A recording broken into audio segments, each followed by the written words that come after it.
আচ্ছা বন্ধু, বল তো, 1 কেজি গোস্তর দাম 500 টাকা হলে 100 গ্রাম গোস্তর দাম কত?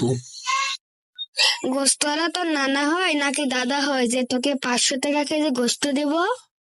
আরে বোকা, তোকে আমি মনে করতে বলেছি। মনে কর যে 500 টাকা কেজি।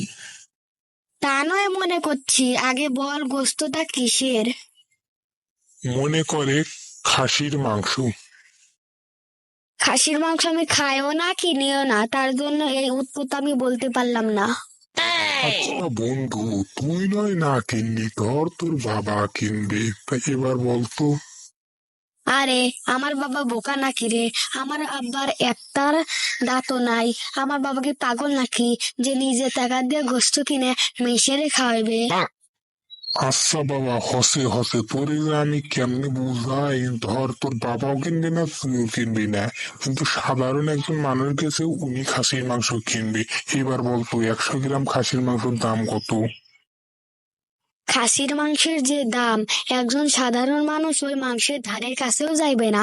একজন বড় লোক মানুষ কথা বললি তাও ভাবা যেত। এরে আমি কেমনে বুঝাই? আচ্ছা ধর, সে একজন বড় লোক মানুষ কিনবো, এখন বলতো বাবা। তুই কি পাগল নাকি রে? বড়লোক মানুষ কি 100 গ্রাম মাংস কিনবে?